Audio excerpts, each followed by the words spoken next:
अस्सलाम वालेकुम व्यूअर्स, आज हम करेंगे अपना lesson number 19 of organisational psychology.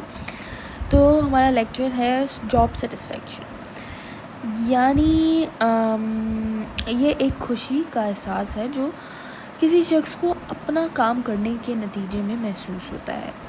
Job satisfaction का ताल्लुक़ होता है इंसान के जज्बात या सोच से जो उसके काम के नेचर के मुतालिक होती है।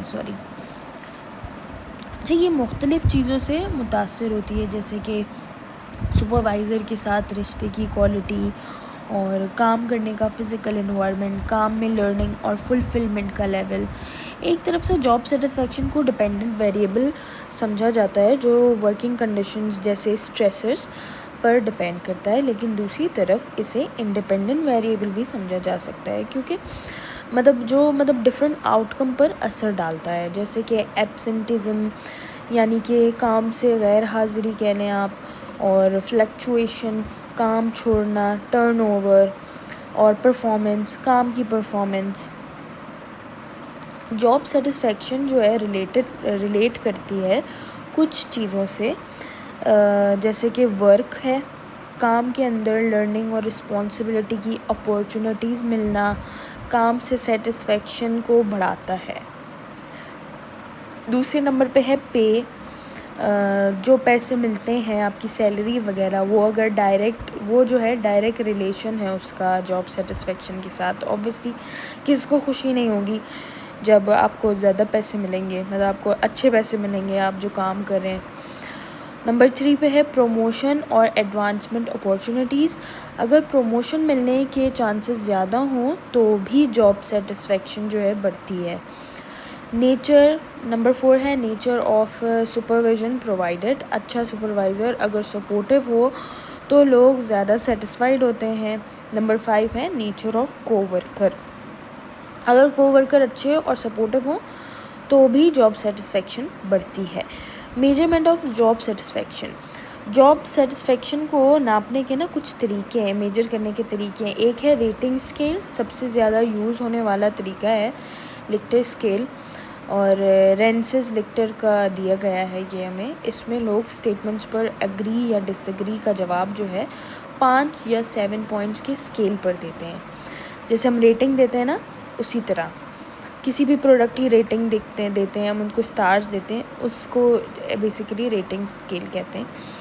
तो डिस्क्रिप्शन नंबर 2 है description of critical incidents of job. अच्छा, क्रिटिकल इंसिडेंट्स ऐसे वाक़यात या चीज़ें जो किसी शख्स के परफॉर्मेंस या गोल्स पर असर डाल सकते हैं। पॉजिटिव भी हो सकता है, नेगेटिव, दोनों हो सकते हैं। जॉन फ्लैनेगन ने जो है CIT मतलब क्रिटिकल इंसिडेंट टेक्निक डेवलप की थी ताकि ऐसे बिहेवियर को पहचाना जा सके। फिर है हमारे पास इंटरव्यूज़ जो होते हैं वो एम्प्लॉयज़ से किए जाते हैं ताकि जॉब सेटिस्फेक्शन को मेजर किया जा सके। कभी कभार जो है इसमें प्रोफेशनल साइकोलॉजिस्ट भी हायर किए जाते हैं इस काम के लिए। एक्शन टेंडेंसीज़ और इनिशिएटिव्स। सेटिस्फाइड एम्प्लॉयज़ वो होते हैं जो काम इस तरह करते हैं जो पूरी ऑर्गेनाइजेशन के लिए फ़ायदेमंद होता है। अच्छा, ये टेंडेंसीज़ ये दिखाती हैं कि एम्प्लॉय जो है अपनी जॉब से कितना खुश है।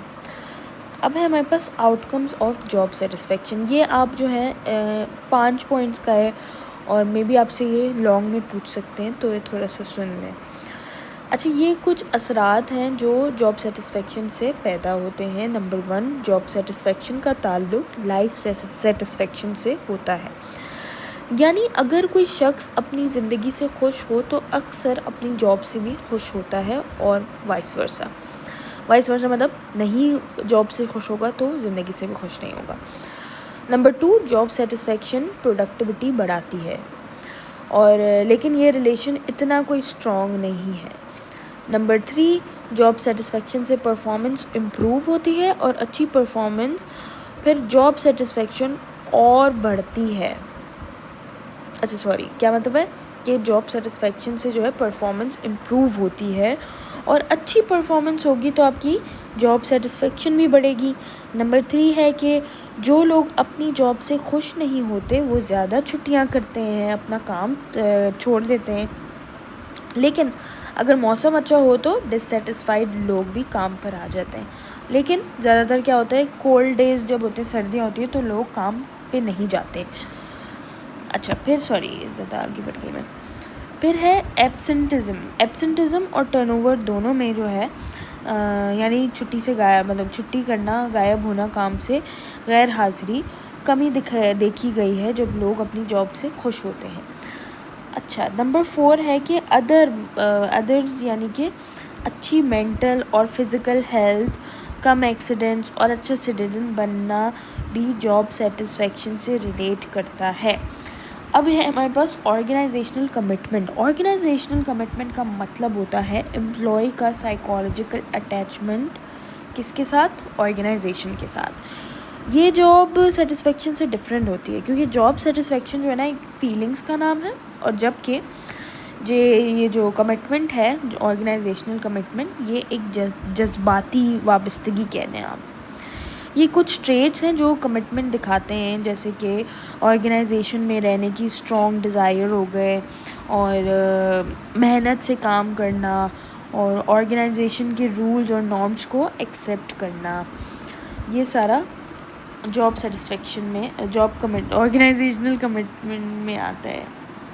फिर हमारे पास अफेक्टिव कमिटमेंट में है का मतलब है कि एम्प्लॉय का जज्बाती लगाव होता है ऑर्गेनाइजेशन से, इस वजह से वो ऑर्गेनाइजेशन के गोल्स से ख़ुद को रिलेट करता है और ऑर्गेनाइजेशन का हिस्सा रहना चाहता है, क्योंकि वो चाहता है कि मैं उस ऑर्गेनाइजेशन का हिस्सा रहूं।